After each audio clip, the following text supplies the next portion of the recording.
Oh, Hello everyone, hope everyone's okay. So today we are talking about routines in mental health. And it just so happened today I started my own routine of doing a bit of a change really. So I have started to go out for like power walking, running and walking early in the morning, because I find that that's when I more want to do things and more ready to start new routines. So hopefully I'll stick to this and try to eat a bit more healthier. But I want to go on to Dad first, because his routine he's withstood a routine his whole life pretty much. Obviously it's changed over the years, but he's managed to sustain a routine for himself every day of his life. So yeah, I would like Dad to explain a bit more for that. Dad, go on.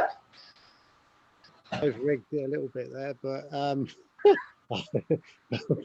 but let me just start by just sharing kind of some important things that I think routines bring in. And I think probably the biggest routine that I got into was playing table tennis. Right, I started playing table tennis when I was 8, and ended up playing for the county and stuff. But the thing about what table tennis brought was it was completely different to everything else I was doing. And even if everything else was going rubbish, I could still go out and play table tennis. And I was reasonable standard, so I got reasonable levels of victories and stuff. So it kept me motivated and kept me positive. And I had 3 things in my life. There was a Saturday job, there was my school, and there was my table tennis. They were the 3 things in my life. And what I worked out quite early on was it was quite rare that all 3 things were going well. But it was also quite rare that all 3 things were going bad. So normally 2 things were going okay, or 2 things were going bad. But what I ended up doing was developing a habit, because it is a habit, of just focusing on the things that are going well. So if the schoolwork was rubbish because I got rubbish results, or I didn't do my homework and I got a complete bollocking, or something was going wrong at school, it was like, well, it's nearly the weekend and I got my Saturday job and I love that, so that's great. And I'd focus on that, and the school, like, I'd just say, well, it will sort itself out when it sorts itself out. And then it'd come round. It'd come back round from being bad to being good at some point. And I just didn't used to worry about it until it became good and I could see the light at the end of the tunnel. If something went wrong on the Saturday job, I had the school, and the school would be going well, or table tennis, and I could go and play table tennis, and like I'd forget about everything else and I'd just play the sport. So I think when we're looking at mental health, I think that was really a massive thing to have worked out quite early on. And I worked this out about positivity when I was about 10. No one told me. I just worked it out that I had 2 choices really. I could either hone in on the stuff that was going bad and feel miserable and depressed, or I could focus on the stuff that I enjoyed doing was going well and be happy, and like just put the other stuff in the cupboard out of the way for a while and come back to it and have a poke my head round in and say, well, what's going on there now? Oh, it's better now. Okay, well, I'll bring you out of the cupboard now then.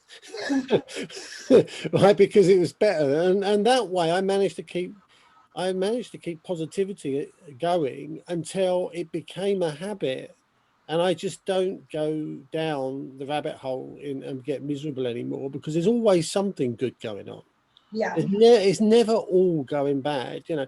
And when you come onto a routine and you start doing a routine, the thing about a routine is you have to commit to it. Right? It's not an option. It's like, I'm going to do this no matter what. And even if you're feeling completely rubbish, it's a grounding, because you do it anyway. It's like, it's not dependent on if I feel good or not. I'm going to do this every morning regardless. And this is a really important commitment to yourself, and it's one way of notching up a victory every single day without question. It's like making your bed, like make your bed. Why? Because it's going to be great when you come and you're tired at the end of the day. You just leap into bed. It's already made. You did it early. It's nothing worse than being absolutely knackered and then having to make your bed. Yeah, that's true. Very true. Yeah, and in the morning it's easy to do. You quickly get it made, and it's all job done, and you can just cruise into it at night. So, and it's like that with a routine. And I'm on. You talked about all my whole life. I haven't really had a routine the whole life, except when things were bad and all I could do was work. But I would get up at 5 and I would make a cup of tea and I'd start work, and I'd work until 8 o'clock at night, 10 o'clock at night, whatever it happened to be, when all I could do was work. So I didn't have any money and I didn't have any, and it wasn't like today where we can't go out. I had no money to go out. So basically what could I do? Well, I could work, and I was comfortable with my own knowledge and skills. But nowadays I've got a thing which I read a book about 3 years ago called Miracle Morning. And it basically identifies 6 things you do 10 minutes of each day. You can cut one out every now and then, or you can reduce the time if you press for time. But the bottom line is you have to revisit all 6 things every single day. And the time that you've got most control over is early in the morning when everybody else is still asleep. Mm. Because if you do it in the evening, people ring up. Oh, can you do this? Can you drop me here? Can you cook dinner tonight? Whatever. There's always going to be people interrupting you. But the morning, it's like you've got much more control over it. No one's going to phone you before 9. So you've got a chance there to deal with things, and to do and quickly. I mean, what these it consists of: writing a journal. Right, so actually reflecting on what you've done yesterday, it's based. So the journal's one thing. The second thing is reading, and I've learned and I've grown so much just by reading 10 minutes every morning, just 10 minutes, because I was not reading. I'd written more books in the last 10 years than I'd read. Right. So reading, it got me back into reading again, and subsequently from that we've got a book club and we've got all sorts of stuff going on that wouldn't have happened unless that happened. Then there's exercise, and I do about 20 minutes of yoga first thing, which is great because you focus on your body and you focus on what's not working as well as it was yesterday. Because sometimes you get that, you overextend yourself and something hurts and it didn't hurt yesterday, so you can notice it and you can start to deal with it. Then I do meditation for 10 minutes, then affirmations for 10 minutes. So all in all, 1, 2, 3, 4. Then the last one is visualization, where you look at where you want to be in 3 to 10 years time, whatever. What do you want your life to be like? And you spend time, 10 minutes, just reflecting on that. Now that takes an hour. You can get out, you can get up at 5 and do it till 5 till 6, or you get up at 6. Now what happens as a result of getting up early is you have to go to bed early, which then improves your sleep quality. And you can't get absolutely plastered drunk and get up at 5 in the morning or 6 in the morning. So, you start to improve other things. So you start eating earlier, and then you have a gap in the morning. So you eat earlier, you go through all the night, you do this routine in the morning, and then you eat afterwards, which is later. So basically what happens is you expand the amount of time you're not eating, which is good for the body to have periods of time where it's not processing food. So you just change one thing and loads of things change, and then you feel better.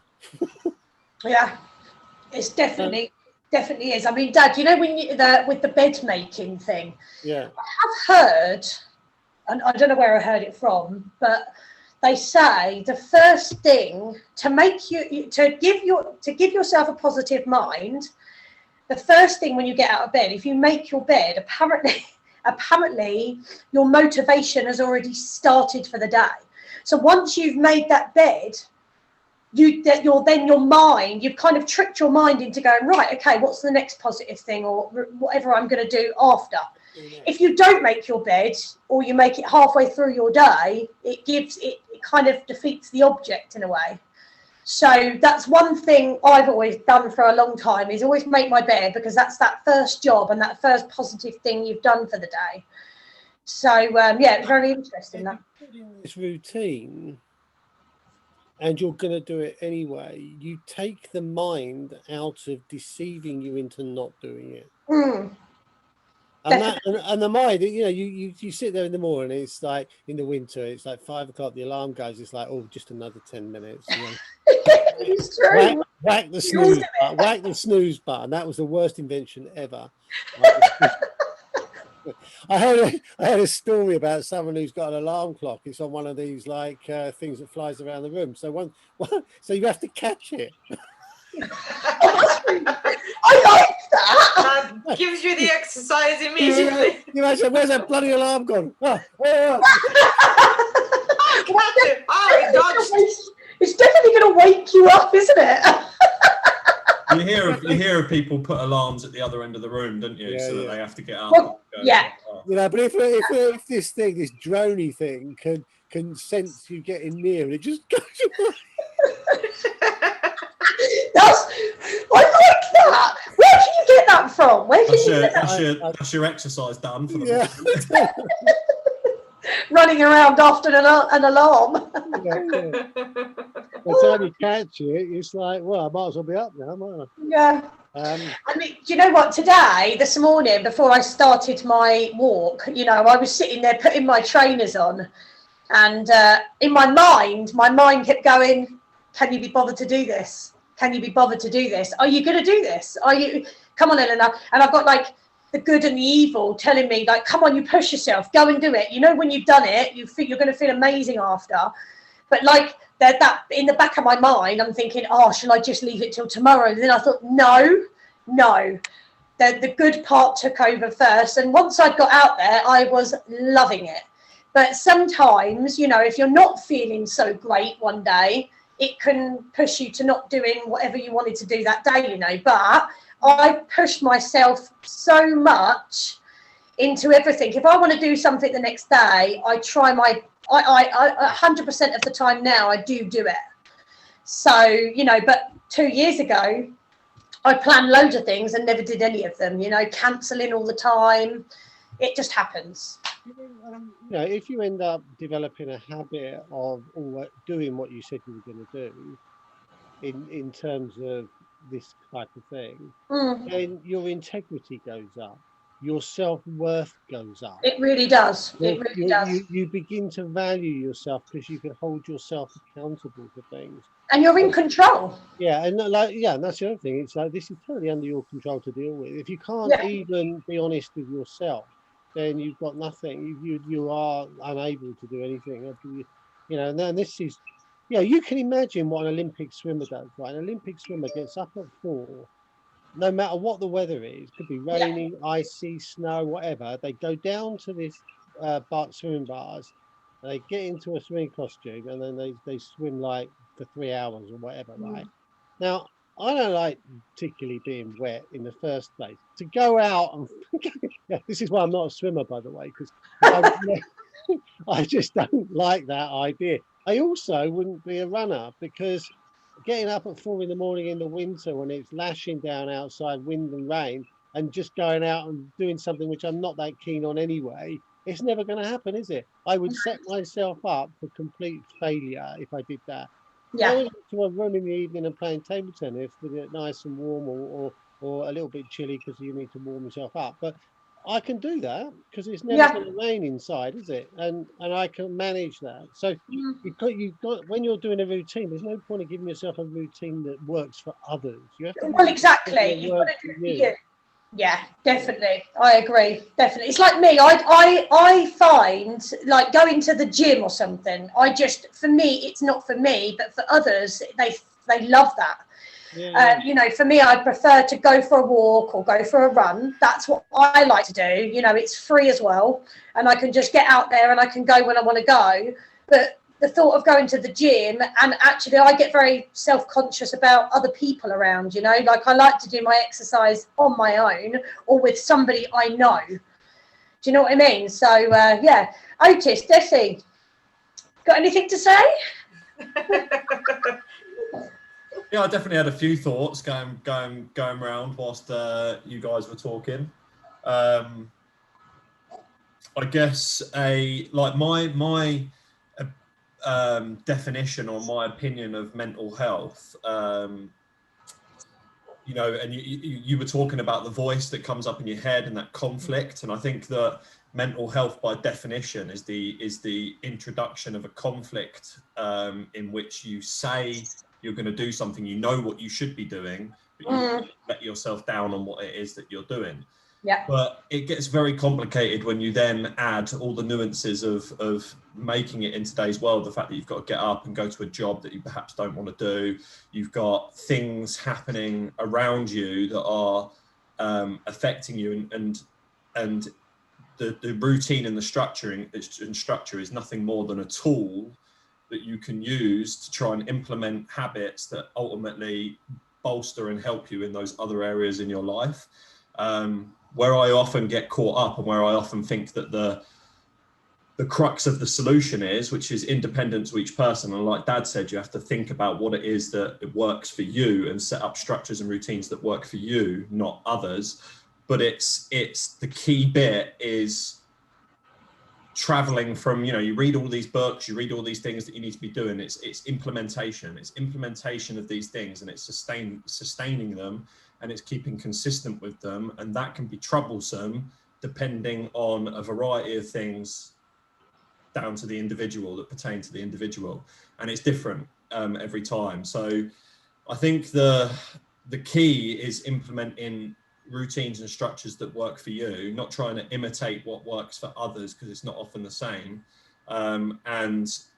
Something simple like doing the miracle morning, like I'm a brilliant example of somebody that doesn't stay consistent with things, right? I'll do it, and I can tell you exactly the way that it works out. You do it for 10 days, and the first 10 days are easy because it's new, it's exciting, it's something that's making you feel good in the immediate. Then the next 10 days are a bit harder because you're like, oh, well, I know I can do it now.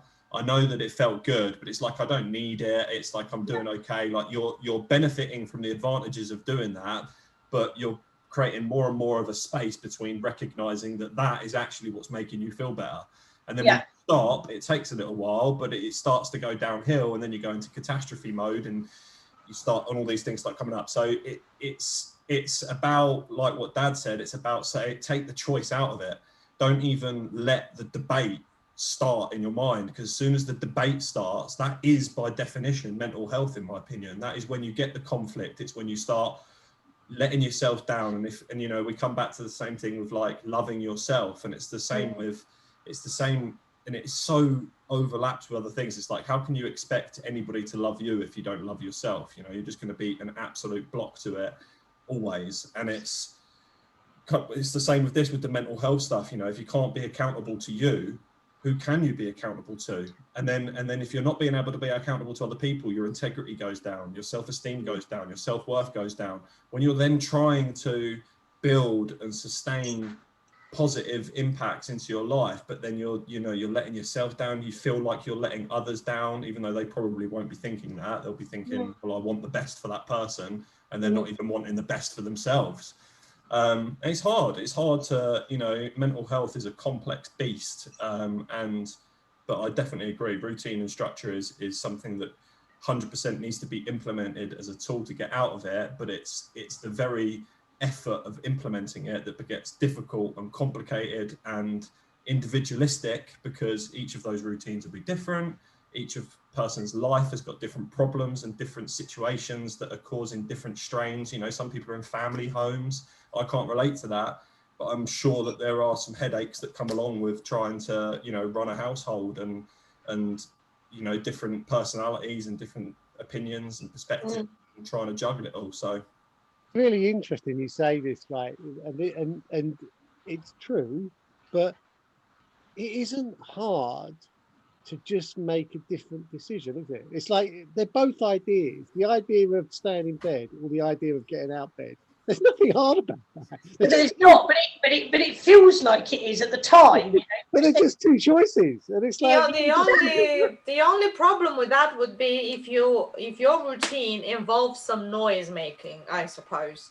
And if the whole of the household is asleep and your routine involves something that makes noise, Yeah. then it might be a little bit difficult, but you need to find a way to make this, somehow not interfere with anybody else. So find something that is useful and helpful to you. So I used to do my little stretches in the morning in my bedroom, but the creaky floor when I do any kind of movement was putting me off doing it. So I decided, okay, well, I'm not going to do it in my bedroom. I'm going to go do it in the kitchen. There is nobody in the kitchen at that time of the day. I can pant and, grunt and whatever it involves. And it will still be done. And actually, it's quite even better in the kitchen because there's more space. So find a way to work around it. Or, okay, you've had your cold shower in the morning because you're doing this Wim Hof process and whatever, this thing. And then you need to dry your hair. Because if you leave your hair wet, and like in my case, it goes all curly whirly and everything. But at that time, there's something going on in the house and you can't make noise with your hair. So maybe just don't do your hair on that day. Keep your hair dry. So kind of work around it. There's always going to be an excuse. I can't do it because. But if you think about it, can I find a way around this because, and maybe find a way why I can actually do it. Because I was listening to you all and I was writing, so why do we need routines? And I wrote a whole list of bullet points. So all I heard was why we need it. We need it as an anchor. It keeps us positive. It works for our self-esteem and our valuing of ourselves. It is a habit, but it also can be a variety. Chris was saying that he was doing these 6 things, but it doesn't have to be in this particular order. You can mix and match them. Or maybe today, instead of doing this type of yoga, I'm going to do this type of exercise or something else. Just keep it varied so it's kind of keeps the mind entertained. But one thing that is really important is the committing to it, because it gives you this grounding, this unconditional victory to yourself when you've done it. So this morning, very interesting. We had the coffee morning and I went to bed about 1:30 because I had a video rendering and I didn't want to leave the computer buzzing all night. So I had to wait till it's finished and shut it off.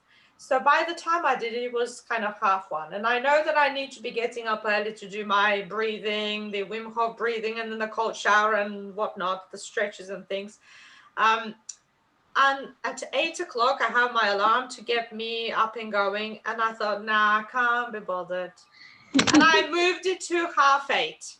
But the minute I moved it to 8:30, and in a way kind of gave myself permission to have a little bit more rest, I was awake.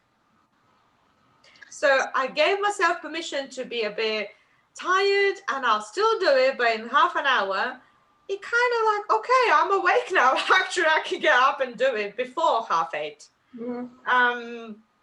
And there was something else I wanted to say. I lost it now. but yeah, that is it. So I try doing the miracle morning with the 6 elements, and each one has 10 minutes. Well, it's not interesting for me to only read for 10 minutes. Well, yeah, it's quite. When I start, because I'm not such a quick reader as probably Chris is, he can read a lot of pages in 10 minutes. It takes me, less. I can do less pages in 10 minutes. And it kind of like I'm in the middle of something. I can't really stop it and do 10 minutes of reading, that's it, move on to the next one. It doesn't work for me like this. I need to have a kind of a complete cycle of things. So when I do my breathing, it's a complete cycle. When I go and do my shower, it's a complete cycle. It's not timed. I don't like it to be timed and it's 10 minutes this, 10 minutes that. Nah, I don't like that. It stresses me out more than it does any good to me. So you think do as long about as it. you want. It's supposed to be helping you be positive and, you know, get going, motivated and all of that. But if it's stressing you out, it's defeating the objective. So for me, when I'm under time pressure, I just can't do it. I just collapse and it's just panic mode.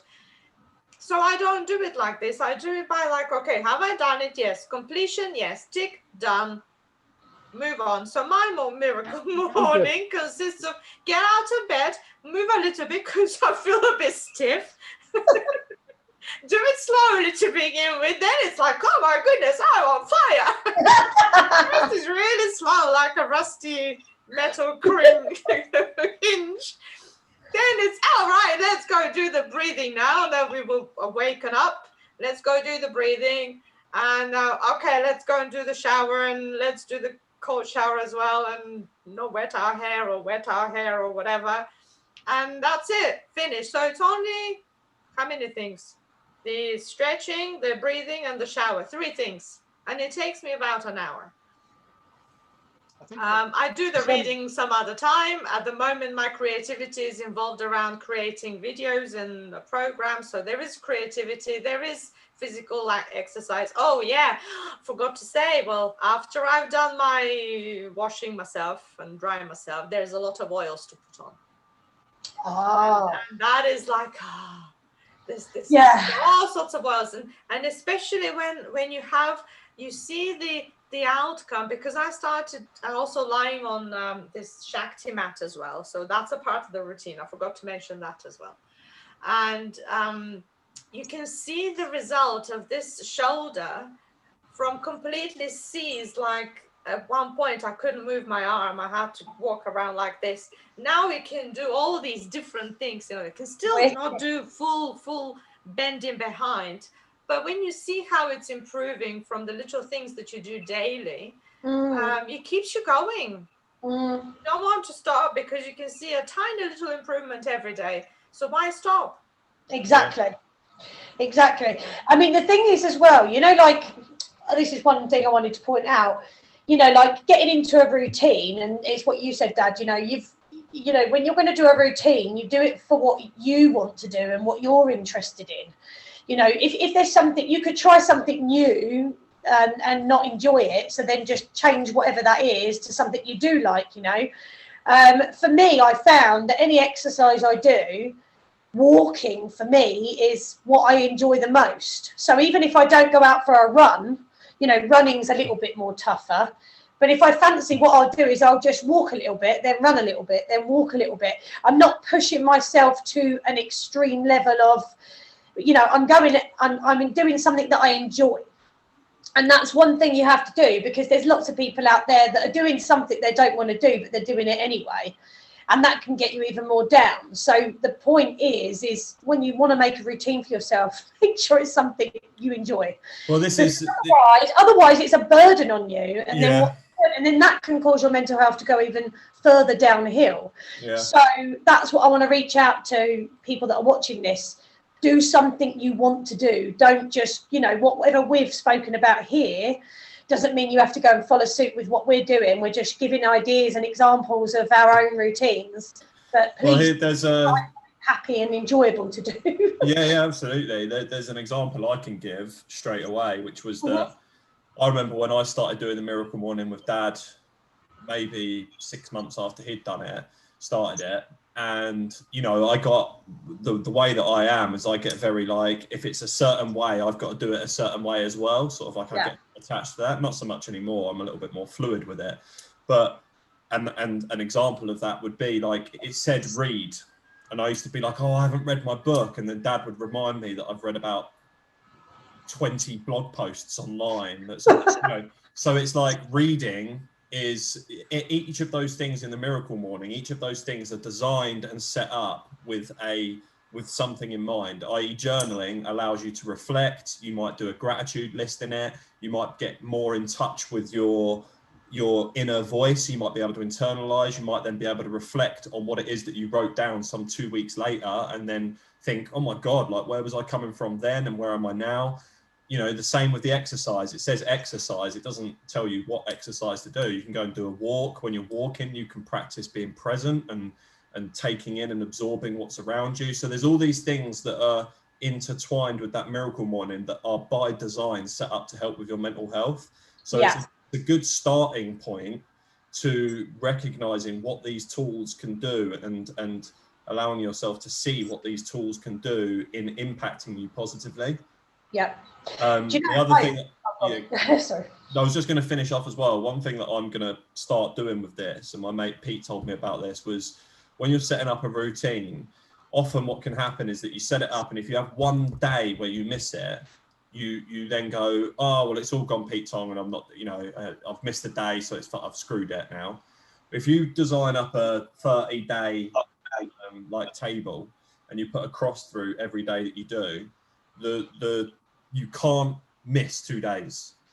If you miss a cross in one of the days, you can miss another one the next day, but then the next day after that, you can't miss your cross. You've got to get back on it then. So it sort of gives you that ability to not follow through with something if you have a particularly bad day, but then also not beat yourself up about it. Yeah, that's what I was going to say, Oates. Flexibility to be able to succeed, essentially. Yeah, I mean, that's the thing. It's okay. Say, for instance, you know, a day just didn't turn out how it was supposed to be. You can, you know, it's okay to miss a day of your routine, of course. But, you know, to make you feel better and to overcome the day that you've missed, it's always good to go back to that routine the following day or the day after. So then you feel better about yourself, because it's only yourself that you know, you're not letting anybody else down. You're letting yourself down if that's how you feel. But don't make it feel as though you're letting yourself down. We're all going to have days where we're not going to have good days, and we're going to fail to do some of our routine. It's normal, you know, we're only human. We're not robots. So, you know, but don't ever feel. But, you know, I used to, when I gave up on doing anything, it was just awful. And it's only when I started to put things into place a little bit that my mind mentally started to feel a bit more like, I can do this now. I can actually, I could do that. You know, I lost so many things that I wasn't interested in anymore, that I was interested in before my mental health got really bad. You know, and I lost interest in so many things that I loved before. Finally, I've now come back into a place where they're coming back to me, you know, but it's easy to get out of routine. It's easy to get into routine, but, you know, as long as you maintain it most of the time, missing a day is not such a big problem, you know. Because when you're coming at it, when you're yourself. Exactly, yeah, don't crucify yourself. Because if you're coming at it from a place, if, like, you know, if your self-esteem is low and your accountability to yourself is low, and all of that is already low, when you set something up and then you don't quite meet that expectation that you set up for yourself, it's very easy to derail yourself back into sort of like that depressive kind of like negative arena. And I think that you almost have to look at it a little bit, you know, I say this is a little bit spiritual, I guess you could say, in that, you know, love yourself and love every emotion that the human body is able to experience. Embrace it. Yeah, let yourself off for that time. Now you can cross over into sort of being complacent and not applying yourself and not doing anything and completely falling off the wagon. At a certain point, you have to sort of like pick yourself up and bring yourself out of that. But you almost have to look at the experience of whatever's happened and go, well, you know, it served a purpose in some way. It's building my character. It's setting me up so that I do succeed next time, in whatever way that I want to succeed. You know, if you learn to accept every moment, or if you try to accept every moment for what it is, and start then building slowly, you can't get all the spinning plates going at the same time, especially if you're starting on a back foot. You've got to sort of slowly build them up. And then eventually, you know, you'll have them all spinning and they'll be easier. Because as Dad said, and I think that all of you have said, forming a habit takes a little bit of time. But it's the same. I liken it to Me and my dad have had a conversation about this, the idea of judging. So if you judge someone in your head, you might not vocalize it, but the judgment has happened in your head, right? You eventually, when you practice not judging and you practice just telling that, you turn that off, you eventually just, the judgment doesn't even come up. And it's the same with habit building, you know, eventually the conflict in your mind, the debate, the shall I get up and do this or shall I not? It doesn't, you know, it feels good. You know, you're going to have a bet, you know all of these things, and it just becomes effortless. And I think you have to give yourself time between the starting point and the point where that comes into fruition. You have to give yourself a little bit of leeway in because you don't go from zero to hero. You're going to have ups, you're going to have downs, you're going to yo-yo a little bit, because that's the nature of the beast, especially with some of the stuff that's going on in the world right now, which does more taxing on our mental health. Well, find yourself somebody to help you on the way. That can help. Find somebody to be doing these things together with. Well, maybe not even if you don't do them together with, somebody who you can contact daily and talk about, well, I did this today and I'm so proud of myself. They can ask you, did you do this and did you do that? Like an accountability friend who you can you can promise to them that I'm going to do this, and then you have to keep your word. If your own self, keeping your word to yourself is not strong enough, find somebody else to lean on in this lean period that Otis was talking about. Find somebody to lean on to push you out. We can all do this, because like, if you just cast your mind back to being a child, we didn't like get up on our 2 feet, walk a few steps, fall over and go, oh, that's it, I've had enough of this now, I can't do that. Exactly. And the rest of your time crawling around on the floor. Right? we knew the gains from standing up and running around on 2 feet, right? So we just kept going until we did it, right? And so we all have the minerals to deliver on this. But what Otis said about catastrophe thinking, which is a real thing. It's a term. It's used for an unhealthy thinking style, where people, they set themselves up, and the most common situation for this is losing weight. People set themselves up with a diet, and then they have a sneaky Twix or a Mars bar or a drink or something, and it's like, oh, that's it. I've messed up now. It's all over. Finished. I'm rubbish. Right, and a lot of people will go on a diet and publicize the fact, only to know that they are going to fail anyway, because the commitment isn't there. What they're looking for is attention, and then when the attention, they're on a diet, it starts becomes just, oh, it's not good luck. It's like, oh, they're on a diet. They always fail anyway, and it becomes a foregone conclusion. You're going to fail because people expect you to fail.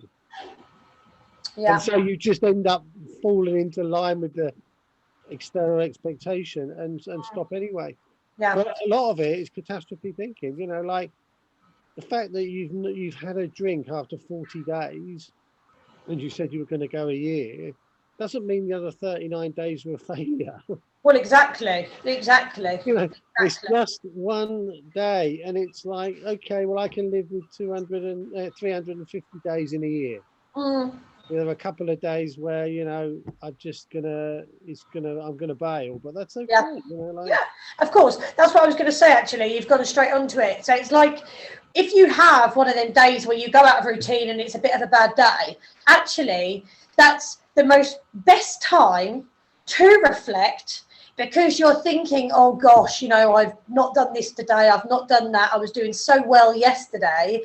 So actually, it's a good time, because that's where your learning comes from and your reflecting comes from having that bad day. So actually, it's not a wasted day. It's time to think about what you can do for the next day, and all that. So actually, no days are ever wasted, even if you bail that day on all the things you wanted to do. You can do other things. 40 days without drinking, or 40 days doing a routine where you succeeded. Right, it's pat on the back, right? But the growth comes on the 41st day when you don't do it.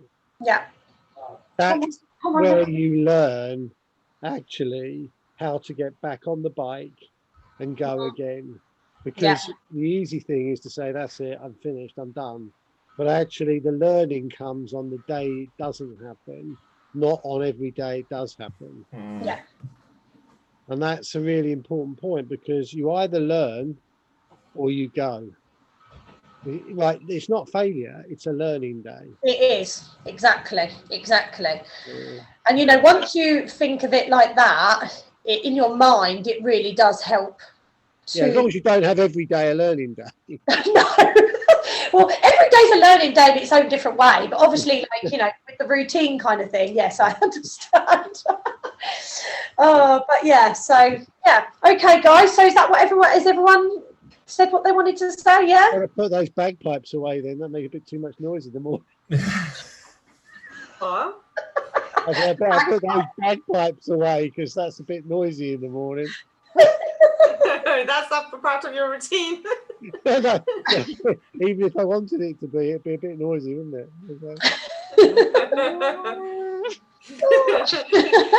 Well, guys, listen. So, if anyone wants to comment on the routine side of things, then please do. And all the best for everyone. And I will be recording again next week. Thank you. Take care. Good to see you again. See you there, everyone. Bye, everyone.